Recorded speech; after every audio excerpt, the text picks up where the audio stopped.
How do you feel about time management? When I say those words, do you cringe or do you get a little excited? Now, I'm going to be a little honest with you that from the time I was really little, I loved a Franklin Day Planner. In fact, when I was 12 years old, I begged my mother for a Franklin Day Planner for Christmas. Now, don't turn off this video because I need you to hear all of the things that we're talking about today, because I know that time management is something that maybe stresses you out, or maybe if you just understood a little bit better, would improve your productivity and also decrease your burnout. Today, we're going to be talking about what I call the time blueprint for small businesses.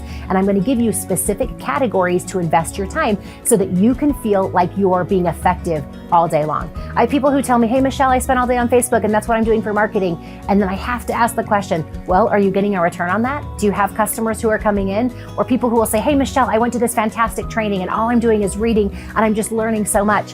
Learning is great and it's an important part of the small business process, especially if you're doing this for the first time. But if you're only learning, it's going to be really hard to get an ROI on your learning. You have to have time to apply. Similarly, I see people saying, oh my gosh, I'm just creating a brand new program. I'm creating new landing pages. I'm creating new funnels and I'm so excited about it. Well, great. You just created a new funnel last week. Are you taking the time to implement and to actually use it to grow and build your business? So today in this time blueprint, I'm going to share with you the 5 time categories that you need to grow and build your business so that you can divide that time across your week, be effective in the most important tasks that are right for you, and also so that you feel like you are doing the right things at the right times and you're feeling more fulfilled in the work that you do. Let's dive in. First and foremost, one of my favorite categories, and a category that we talk about a lot, is marketing time. How much time are you spending on marketing in a week? I recommend that as for small businesses and small business owners, especially if you're carrying and wearing a lot of hats, that you spend somewhere between 30 to 35% on marketing tactics every single week. This for me is specifically focused on new business activities, whether that's online, social media, offline, in traditional mediums, whether it's time that you spend getting media placement, or even if it's one-on-one sales, networking activities, that all falls into the marketing bucket for me. And again, that's about 30 to 35%. The next category is what we call fulfilling time. And this is where you're spending time specifically fulfilling on the business that you received during your marketing time. So this is after the transaction has taken place and after the dollars have exchanged hands. How are you fulfilling? Now, in product-based businesses, this is really shipping and fulfillment and getting orders out the door. In service-based businesses, this is the time that you're spending fulfilling the work that you've done, whether that's a meeting with clients, having coaching calls and responsibilities, doing a speaking engagement. This is the actual fulfilling time. And this is the category that has the biggest fluctuation depending on the business that you do. If you're in a small business, but you're a product-based business, you're probably only going to spend 10 to 20% of your time each week in fulfilling orders and shipping them and getting them out the door. If you're in a service-based business, you might spend closer to 30 or even 40% of your time each week fulfilling the orders that you receive because they're paying for your time and for the work that you're doing. That's one that's going to need a little bit of work and juggling to figure out what your percentage is, but keep that in mind as you think about your specific business. The third category is creating time. I think creating time is important for every small business owner. Time that you get to sit down and come up with new ideas, new offerings, new products, new services, and just the creation behind your business. It can be tempting to use some of this time for branding as well, which will work, but also that could be part of your marketing time depending on how you want to do it. But every single week, I want you blocking out time to create. Somewhere between 5 and 10% of your time should be spent on new ideas, new business, and breathing new life. Innovation is a key part of success long-term, so always keep up on the trends in your industry and figure out how you can rise above the competition and do things a little bit differently and provide your own unique approach. The next category is what we call learning time, and learning is important.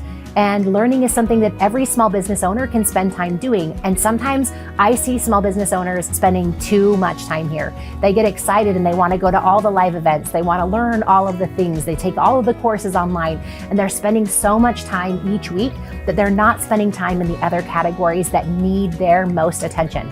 Now, while it's fine from time to time to maybe take a week or two to invest in something important or a few days here or there, I certainly do that.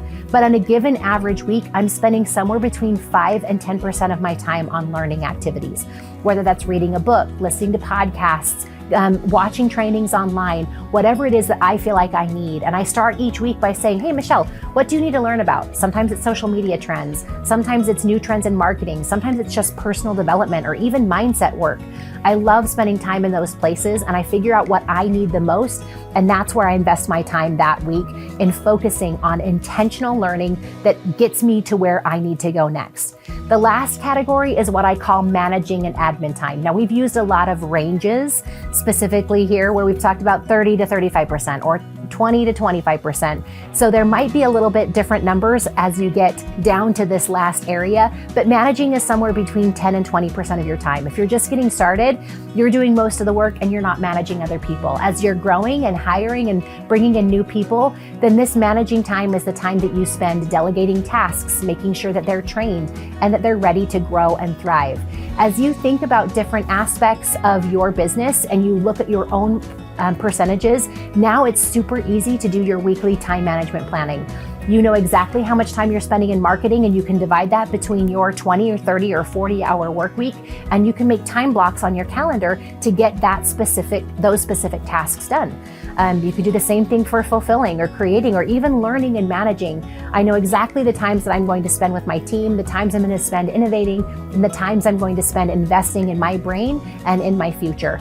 And I can put those time blocks in my calendar and I honor them. I honor them like I would a friend coming to town or a vacation. And when somebody says, hey, are you available? I say, I'm actually not available then, but I am available at this time. And I don't have to justify, I don't have to say it's a date with myself. I don't have to say I'm doing my marketing. I just say I'm not available, but I am available here. And while that can feel tricky, the more I do it, the easier it becomes, because I know what it takes to run and build my business. I know what it's taking now as my business is shifting and growing into a new phase. It needs different time blocks. I reevaluated those time blocks, and now I'm in different categories. But that time is important. It's important for me. It's important for my team. And it's important that I'm investing the right resources that I have in the right places so that my business can grow. I know that there are lots of different tricks to this, and I'd love to hear what is working for you in time management. Is it something that comes naturally for you, or is it something that you work on? What are you doing to help it feel authentic to you so that you can feel like you're on purpose every single day? I'd love for you to share in the comments, and feel free to share this video if there's someone on your team who you feel like would thrive by learning a little bit more about time management. Thank you so much for being here, and I look forward to sharing new things with you soon. Until I see you again, make it happen.